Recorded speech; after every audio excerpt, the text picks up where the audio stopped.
En Apocalipsis 13, del 1 en adelante, encontramos la historia de tres bestias en realidad, un dragón y dos bestias. Esta historia es la historia de la humanidad, es la historia representada en símbolos de nuestra generación. En el versículo 1, Juan ve salir del mar una bestia que tenía 7 cabezas y 10 cuernos.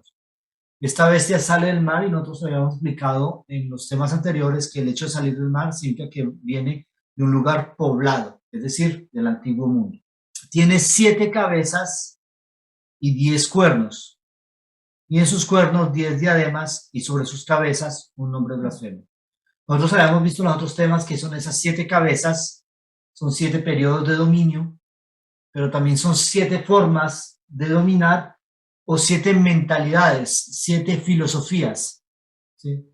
Encontramos el sistema de los babilonios, encontramos el sistema de los medo-persas, encontramos el sistema de los griegos, encontramos el sistema de los romanos, encontramos el sistema, la Roma papal europea, encontramos el sistema del dominio americano y encontramos un poder que domina a nivel mundial, una filosofía, un modo de pensamiento que domina a nivel mundial.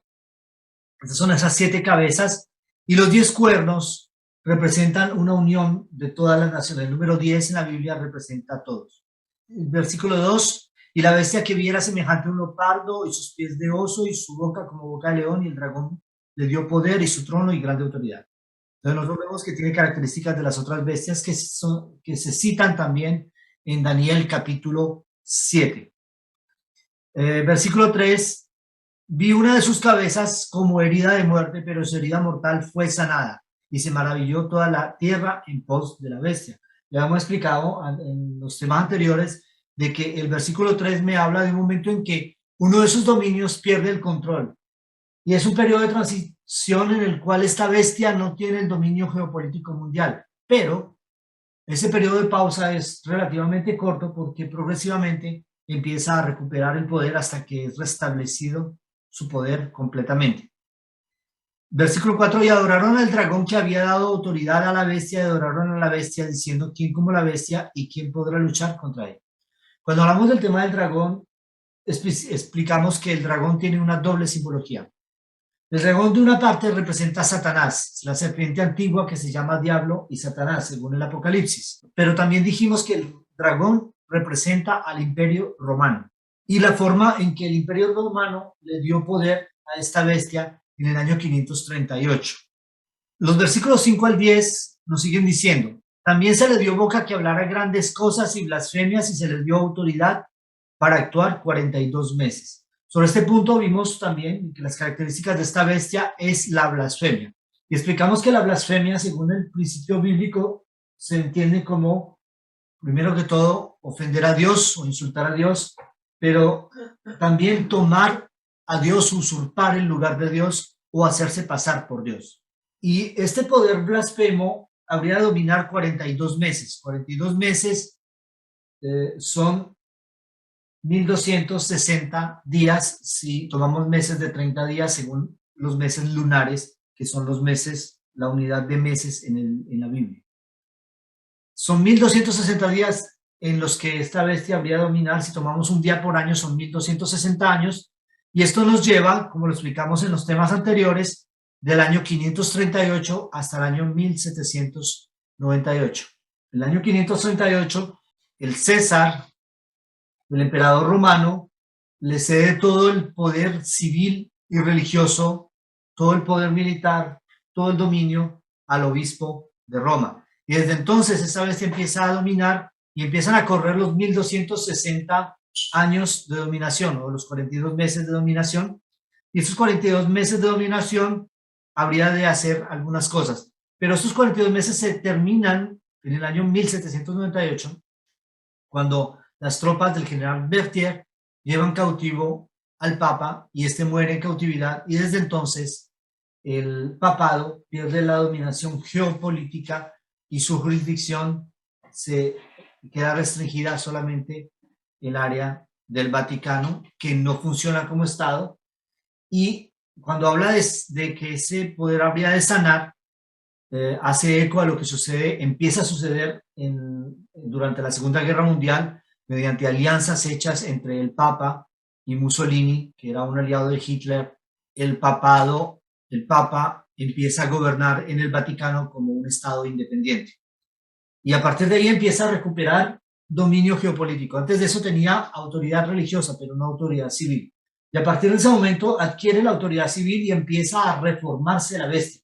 Pero este proceso es lento porque viene desde la Segunda Guerra Mundial y hay un paso importante que vivimos nosotros en nuestra generación, es la caída del muro de Berlín. La caída del comunismo en Rusia marca un paso importante porque en esa época la alianza entre el Papa y Ronald Reagan, que era el presidente de los Estados Unidos en aquel entonces, lleva a la caída del comunismo en Rusia. Y de esta manera, este poder empieza a recuperar más el dominio geopolítico, a tener más influencia en los asuntos geopolíticos del mundo. Un paso más hacia la sanidad completa de esa herida mortal. Versículo 6, y abrió su boca en blasfemias contra Dios para blasfemar de su nombre, de su tabernáculo y de los que moran en el cielo. Ya hemos explicado que esto tiene que ver con la teología católica que coloca imágenes de divinidades paganas y las hace pasar por santos que según ellos están en el cielo, cuando los verdaderos habitantes del cielo en este momento son los ángeles. Blasfema contra Dios y contra los habitantes del cielo y contra el tabernáculo de Dios, porque también el tabernáculo de Dios es blasfemado en estos ritos. Y se le permitió hacer guerra contra los santos y vencerlos. Esto fue lo que hizo el poder papal durante 1260 años de persecución, de mortandad, y esto es lo que llama el periodo del oscurantismo. ¿Okay? La Edad Media fue marcada por un periodo de grande ignorancia y persecuciones horribles, durante la cual la Inquisición fue el motivo de horror para los habitantes del mundo entero. También se le dio autoridad sobre toda tribu, pueblo, lengua y nación. Este dominio fue mundial. Y la adoraron todos los moradores de la tierra cuyos nombres no estaban escritos en el libro de la vida del Cordero, que fue inmolado desde el principio del mundo. Nosotros también habíamos estudiado de que esto representa de que aquellos que no son salvos y que al final del juicio investigador que empezó en 1844, algo que también explicamos en este seminario, y que sus nombres no son retenidos en el cielo, van a terminar por adorar esta bestia. Si alguno tiene oído, oiga. Si alguno lleva en cautividad, va en cautividad, y si alguno mata a espada debe ser muerto. Aquí está la paciencia y la fe de los santos. Muy bien. Continúa el versículo 11. Aquí entra el tercer personaje de esta historia. El primero fue la bestia, que tenía características de leopardo, de oso y de león, que recibe la autoridad de la parte del dragón. Entonces, ese dragón sería el segundo. Y el tercer personaje de esta historia es otra bestia muy diferente de las primeras. Esta bestia tiene características especiales. Versículo 11, después vio otra bestia que subía de la tierra y tenía dos cuernos semejantes a los de un cordero. Esta bestia tiene apariencia de cordero. Un cordero es un símbolo, el cordero es un símbolo de Cristo. Es decir, que esta bestia tiene un carácter cristiano, pero que tiene cuernos de cordero, pero habla como dragón. En esta historia, el dragón, ¿qué hizo cuando habló? Hablar es legislar. Habíamos explicado que en la profecía el hecho de hablar representa dictar leyes. ¿Y qué hizo el dragón en el inicio de esta historia? Le dio todo el poder a la primera bestia. Y los versículos que siguen van a confirmar lo que yo acabo de decir. Y ejerce toda la autoridad de la primera bestia en presencia de ella. ¿Cuál? La que recibió la herida de muerte. Y hace que la tierra y los moradores de la tierra adoren a la primera bestia cuya herida mortal fue sanada.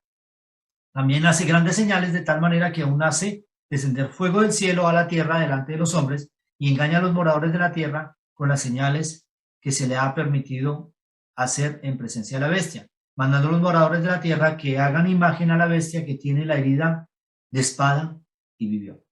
Y se le permitió infundir aliento a la imagen de la bestia para que la imagen hablase e hiciese matar a todo el que no la adorase. Y aquí encontramos algunos elementos interesantes. Esta bestia, que parece un cordero, cuando habla como dragón, ¿qué hace? Hace una imagen de la bestia.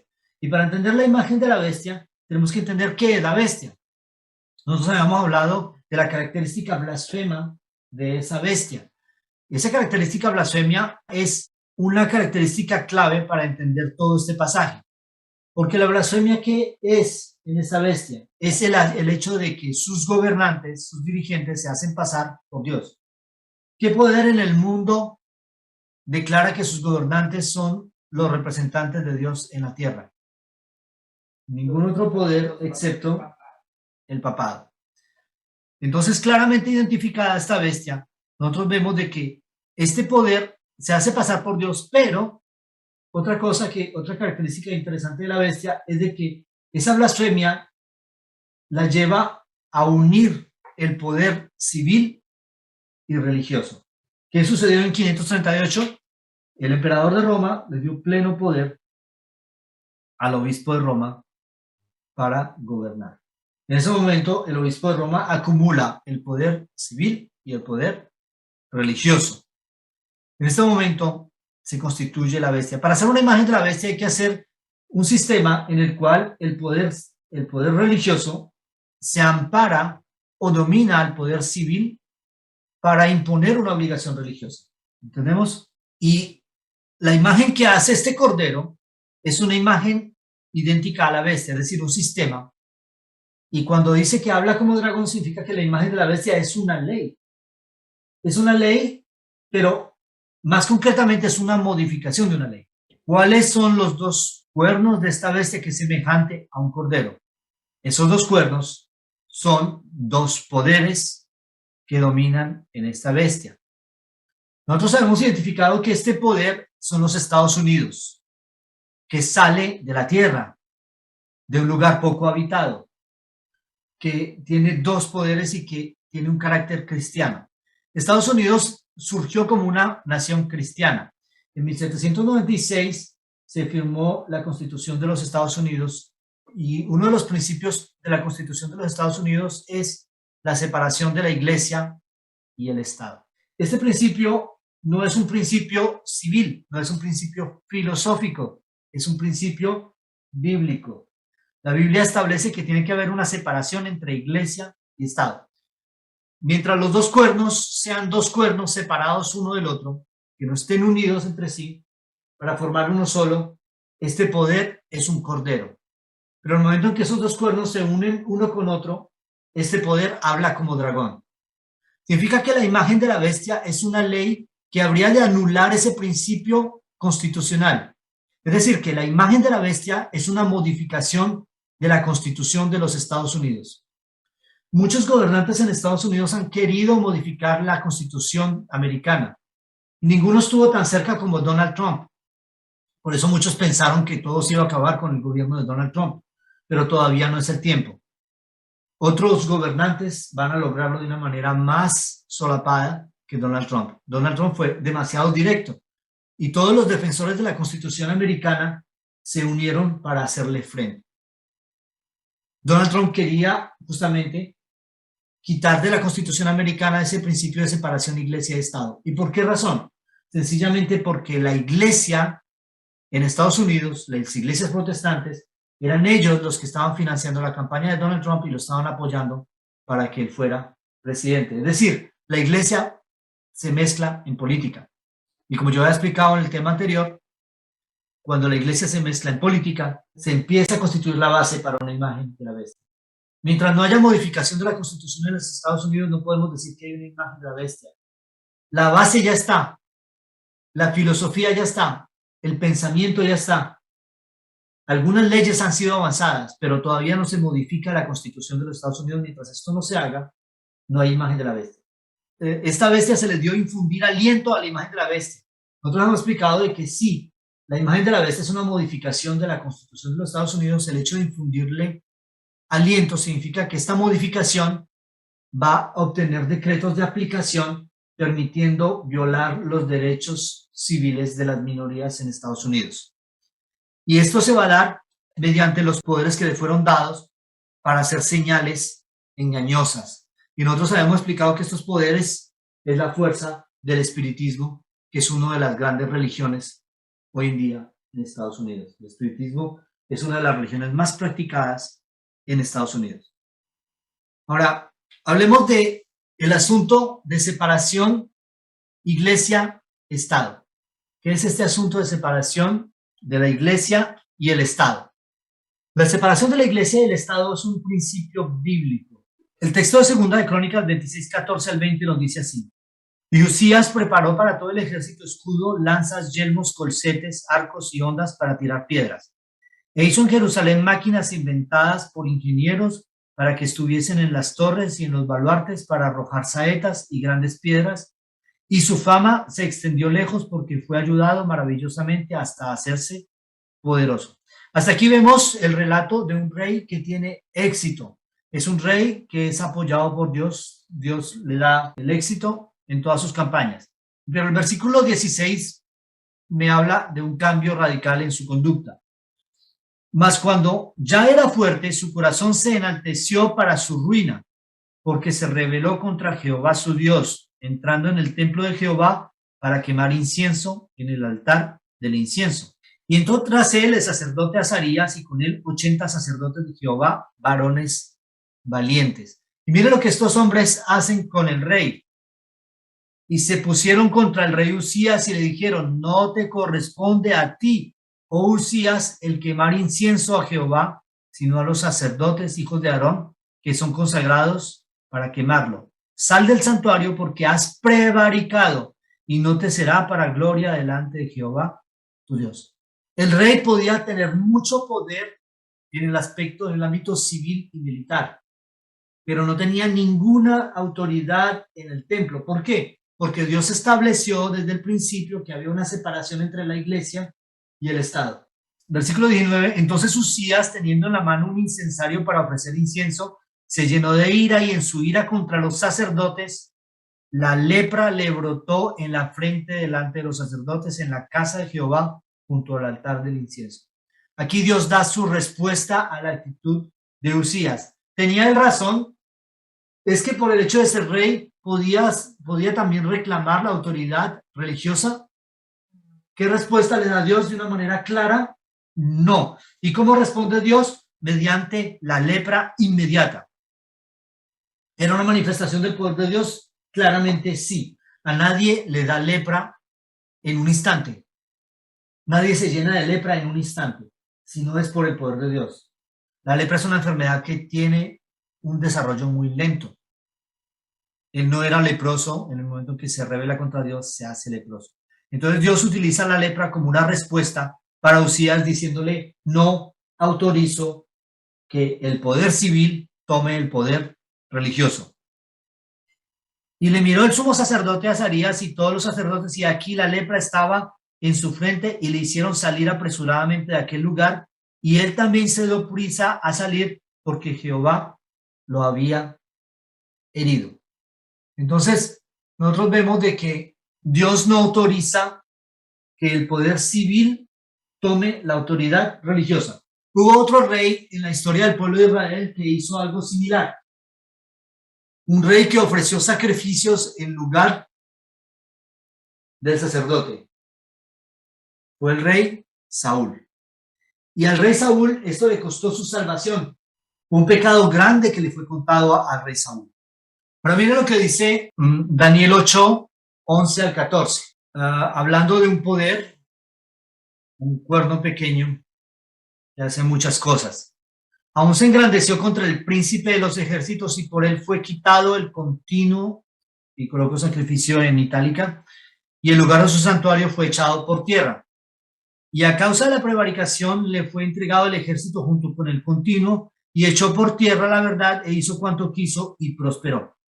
Entonces oí a un santo que hablaba, y otro de los santos preguntó a aquel que hablaba: ¿hasta cuándo durará la visión del continuo sacrificio y la prevaricación asoladora, entregando el santuario y el ejército para ser pisoteado? ¿Cómo se describe esta visión? Esta visión es una visión ¿de qué? De prevaricación asoladora. ¿Qué es una prevaricación asoladora? Es una prevaricación que produce grandes daños. Es una prevaricación que produce grandes catástrofes. es una prevaricación que produce desolación, que deja a todo destruido. Y él dijo, hasta 2300 tardes y mañanas, luego el santuario será purificado. Entonces nosotros vemos que el dominio del continuo es un dominio de prevaricación asoladora. El término prevaricación, lo vimos en el pasaje anterior, se aplica en la Biblia cuando alguien toma el lugar que Dios no le ha asignado. Es decir, el rey Usías toma el incensario y dice, bueno, yo voy a ofrecer el incienso, yo soy el rey, tengo autoridad, los sacerdotes están bajo mi autoridad, y entonces yo voy a ordenar que me dejen ir a ofrecer el incienso y yo voy a ofrecer el incienso directamente delante de Dios. Yo no voy a pasar por el sacerdote, yo lo voy a hacer porque yo tengo el poder, yo soy el rey Usías, y ¿quién me va a decir que no? Entonces él se dirige al santuario y toma un rol que no es el suyo. Y cuando hace esto, ¿qué le dice el sacerdote? Has prevaricado. La prevaricación es el abuso de la autoridad para tomar un rol que no es el suyo. Entonces, la prevaricación es el abuso de la autoridad para tomar un rol que no me corresponde o hacer algo que es injusto. Vemos que en Daniel 8:14 hay una visión de desolación, el poder del cuerno pequeño, que hace prevaricación. Es decir, ¿qué es esa prevaricación? Él toma el rol que no le corresponde, Dios no le dio esa autoridad. ¿Qué hizo Nabucodonosor frente a los amigos de Daniel? Había dado una orden, yo ordeno que todo el mundo adore esa estatua. Era una estatua de él mismo. Él se estaba constituyendo a sí mismo como Dios. Era un poder blasfemo. El poder de Nabucodonosor era un poder blasfemo. Y prevaricó al utilizar el poder civil para imponer una obligación religiosa. Y este mismo poder ejerció en los diferentes dominios. Durante el dominio de los medopersas, ¿qué sucedió? Salió una ley que nadie podía adorar ningún otro dios sino al rey. ¿Qué hizo Daniel? Adoró a Dios. Fue echado en el pozo de los leones. Los griegos, ¿qué hicieron? Los griegos imponían sus leyes. Cuando estudiamos el texto de Daniel 11, aprendimos las cosas que hicieron los griegos contra el pueblo de Dios y cómo prevaricaron. Entonces, eso quiere hacer la bestia hoy. Este poder del que nos habla este texto es un poder que utiliza la prevaricación, que es un poder prevaricador, que es un poder también blasfemo. Continuamos leyendo. Vamos a ver la definición de prevaricación. Según la academia, el diccionario de la Academia de la Lengua Española, dice la definición de prevaricación. Prevaricación, del latino prevaricatio o prevaricationis, derivado delito consistente en que una autoridad o juez o un funcionario dicte a sabiendas una resolución injusta. Digamos que esta es la versión más amplia del término prevaricación. Y Wikipedia nos amplía el concepto. Miren lo que dice en Wikipedia, prevaricación. La prevaricación, también prevaricato, es un delito que consiste en que una autoridad, juez u otro servidor público dicta una resolución arbitraria en un asunto administrativo o judicial a sabiendas que dicha resolución es injusta y contraria a la ley. Es comparable al incumplimiento de los deberes del servidor público. Dicha actuación es una manifestación de un abuso de autoridad. Es decir, que podemos asociar el término prevaricación con el término abuso de autoridad. Está sancionada por el derecho penal, que busca la protección tanto del ciudadano como de la propia administración. Para que este delito sea punible, debe ser cometido por un servidor o juez en ejercicio de sus competencias. Entonces, vemos de que la prevaricación es un abuso de autoridad. ¿Qué hizo Usías? Abusó de su autoridad. ¿Qué se dice en Daniel capítulo 8 que va a suceder con el pueblo pequeño? Él va a abusar de su autoridad. Y esa autoridad, ese abuso de autoridad va a producir una desolación. Daniel 9:24, mire lo que dice. 70 semanas están determinadas sobre tu pueblo y sobre tu santa ciudad para terminar, ¿qué? la prevaricación y poner fin al pecado y expiar la iniquidad para traer la justicia perdurable y sellar la visión y la profecía y ungir al santo de los santos. Significa que en el capítulo 9, en el versículo 24, la profecía nos está señalando de que en el pueblo de Israel también hay prevaricación. O sea, la prevaricación se dio en todo lugar, tanto entre el paganismo como entre el pueblo de Dios. La iglesia comete prevaricación cuando abusa de su autoridad eclesiástica para tiranizar a sus miembros. Es prevaricato, es un pecado grave, gravísimo delante de Dios. Vamos a hablar entonces de la prevaricación en el Israel antiguo. Daniel Apocalipsis de Uriah Smith es un comentario de Uriah Smith, uno de los pioneros adventistas del movimiento milerita. Es el comentario sobre Daniel 11, versículo 16, nos dice, aunque Egipto no había podido subsistir delante de Antíoco Magno, el rey del norte, Antíoco Asiático, no pudo subsistir delante de los romanos, que vinieron contra él. No había reino que pudiese resistir a la potencia naciente.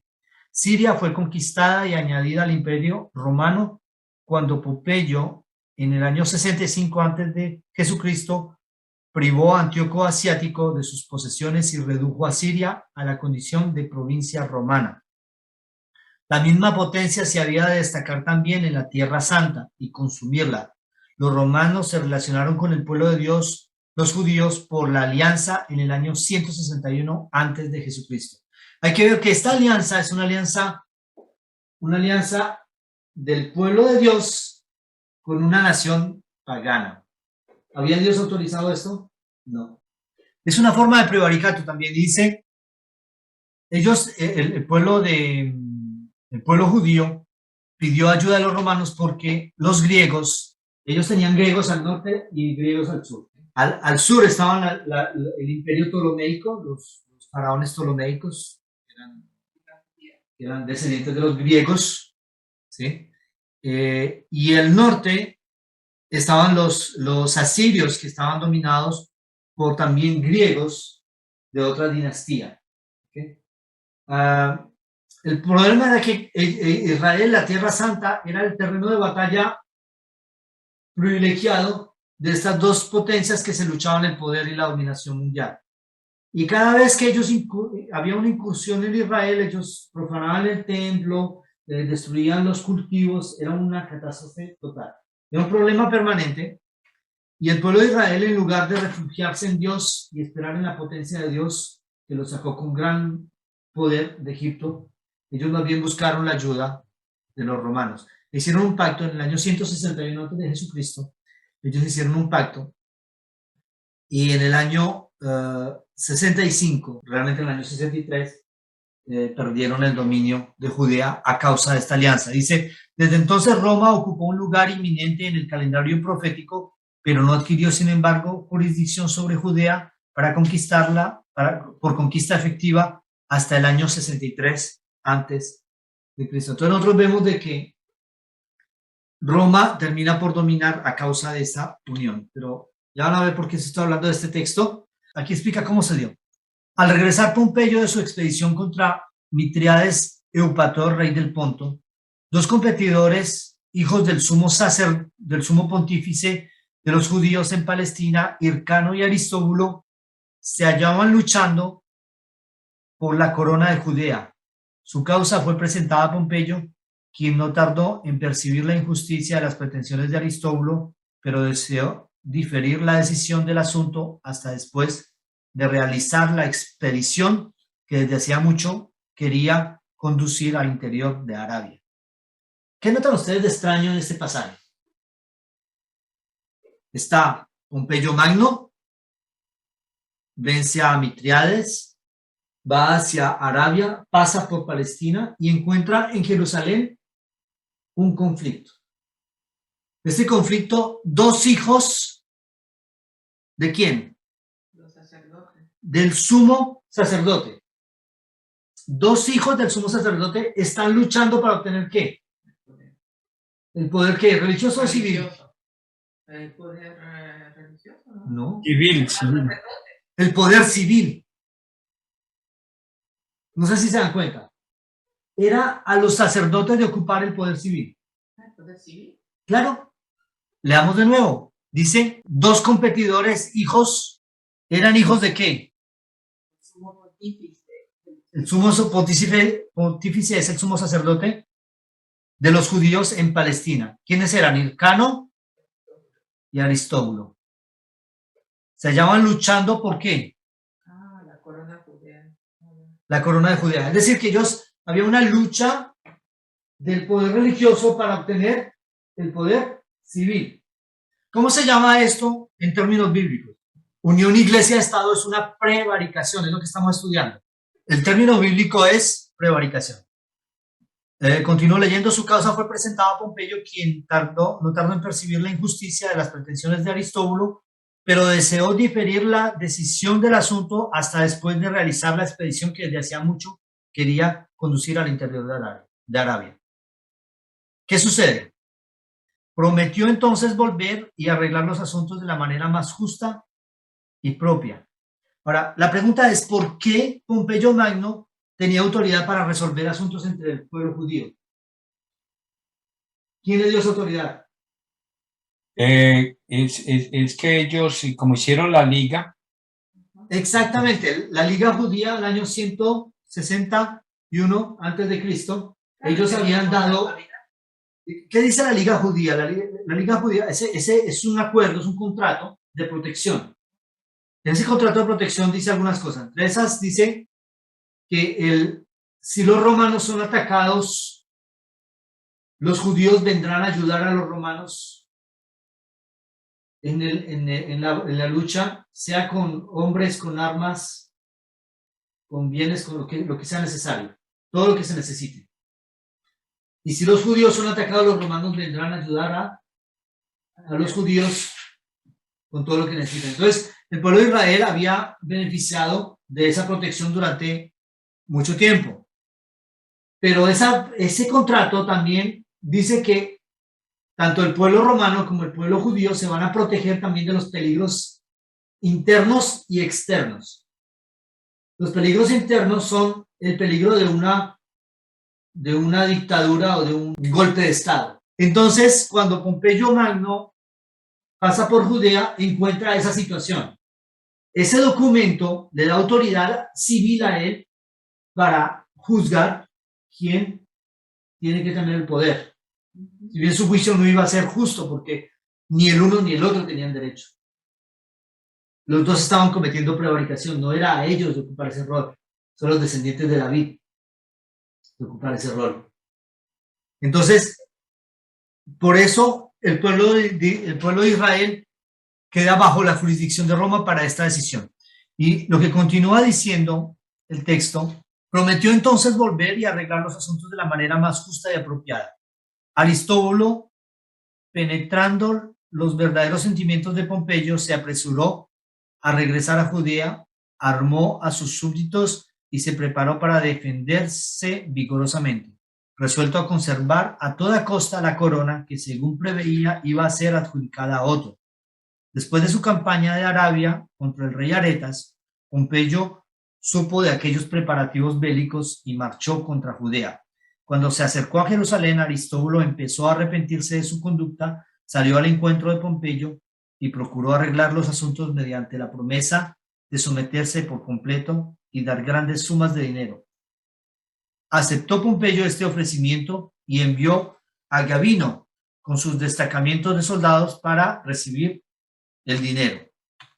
Y miren lo que sucede. Pero cuando aquel lugarteniente llegó a Jerusalén, encontró las puertas cerradas y se le dijo desde la cima de las murallas que la ciudad no ratificaba el arreglo. Como no quería ser engañado así impunemente, Pompeyo encadenó a Aristóbulo y marchó inmediatamente contra Jerusalén con todo su ejército. Los partidarios de Aristóbulo querían defender la ciudad. Los hircanos preferían que se abriesen las puertas. Como estos últimos eran mayoría, prevalecieron y se les dejó entrar libremente a Pompeyo en la ciudad, ante lo cual los adeptos de Aristóbulo se retiraron a la fortaleza del templo tan resueltos a defender el lugar que Pompeyo se vio obligado a sitiarlo. Ellos se refugian en la fortaleza del templo. Al cabo de 3 meses se logró hacer en la muralla una brecha suficiente para dar el asalto y el lugar fue tomado a punta de espada. En la terrible matanza que siguió perecieron 12,000 personas. Era un espectáculo conmovedor observa el historiador, ver a los sacerdotes que en el momento se dedicaban al servicio divino, proseguir su obra acostumbrada con mano serena y propósito firme, aparentemente inconscientes del tumulto salvaje, hasta que su propia sangre se mezclaba con la de los sacrificios que ofrecían. ¿Qué estaban haciendo ellos? Estaban prevaricando. Miren lo que en resumen, no gráfico, ¿no? Pompeyo Magno se dirige hacia Arabia y de paso va a vencer a Mitríades Eupator. Se detiene en Judea y encuentra a Hircano y Aristóbulo, que están en pugna por el poder civil. Dos representantes, dos hijos del sumo sacerdote, cuyo rol era el servicio religioso y no el servicio civil. Pompeyo Magno va a Arabia y regresa, y cuando regresa encuentra que Hircano se había armado, pero este finalmente se vence y todo se termina con la toma de Jerusalén. La última parte del texto dice, después de acabar la guerra, Pompeyo demolió las murallas de Jerusalén, transfirió varias ciudades de la jurisdicción de Judea a la de Siria e impuso tributo a los judíos. Por primera vez Jerusalén fue puesta por conquista en las manos de Roma, la potencia que había de retener a la tierra deseable en su férrea dominación hasta que fuese totalmente consumida. Ahora, el asunto de la prevaricación también, Jesús fue víctima de la prevaricación. Miren lo que dice aquí, llevaron a Jesús de casa de Caifás al pretorio. Era de mañana y ellos no entraron en el pretorio para no contaminarse y así poder comer la Pascua. Doy un elemento de contexto. Antes de esto ya habían juzgado a Jesús y habían declarado que era reo de muerte. La sentencia de muerte ya había sido dada. Pero miren lo que sucede. ¿Por qué lo llevan al pretorio? Vamos a entenderlo en el texto. Entonces salió Pilato a ellos y les dijo, ¿qué acusación traéis contra este hombre? Respondieron y le dijeron, si este no fuera malhechor, no te lo habríamos entregado. Entonces les dijo Pilato, tomadle vosotros y juzgadle según vuestra ley. Y los judíos le dijeron, a nosotros no nos está permitido dar muerte a nadie. ¿Qué estaba haciendo el Sanedrín en ese momento? Estaban influenciando al poder civil para ejecutar una sentencia religiosa. Ellos no tenían la autoridad de castigar de muerte a nadie. Y lo confiesan en este pasaje. A nosotros no nos es permitido dar muerte a nadie. Para que se cumpliese la palabra que Jesús había dicho, dando a entender de qué muerte iba a morir. Porque ¿cómo condenaban a muerte los romanos a los no romanos? ¿Cómo hacían esa condenación? Era condenación a la cruz. Cuando un romano era condenado a muerte, era decapitado. Cuando era un no romano, podía ser torturado y crucificado para que muriera lentamente. Esa es la muerte más terrible. Jesús había dicho que habría de ser crucificado. Entonces Pilato volvió a entrar en el pretorio y llamó a Jesús y le dijo, ¿eres tú rey de los judíos? Jesús le respondió, ¿dices tú esto por ti mismo o te lo han dicho otros de mí? Pilato le respondió, ¿soy yo acaso judío? Tu nación y los principales sacerdotes te han entregado a mí. ¿Qué has hecho? Y aquí continúa diciendo, respondió Jesús, mi reino no es de este mundo, si mi reino fuera de este mundo, mis servidores pelearían para que yo no fuera entregado a los judíos, pero mi reino no es de aquí. Le dijo entonces Pilato, ¿luego eres tu rey? Respondió Jesús, tú dices que yo soy rey. Yo para esto he nacido y para esto he venido al mundo, para dar testimonio a la verdad. Todo aquel que es de la verdad oye mi voz. Le dijo Pilato, ¿qué es la verdad? Y cuando hubo dicho esto, salió otra vez a los judíos y les dijo, yo no hallo en él ningún delito. Pero vosotros tenéis la costumbre de que os suelte uno en la Pascua. ¿Queréis pues que os suelte al rey de los judíos? Entonces dijeron, entonces todos dieron voces de nuevo diciendo, no a este, sino a Barrabás. Y Barrabás era ladrón. Vemos aquí la iglesia influenciando al poder civil para ejecutar una sentencia religiosa. Esto es prevaricación, que es la base de la ley dominical.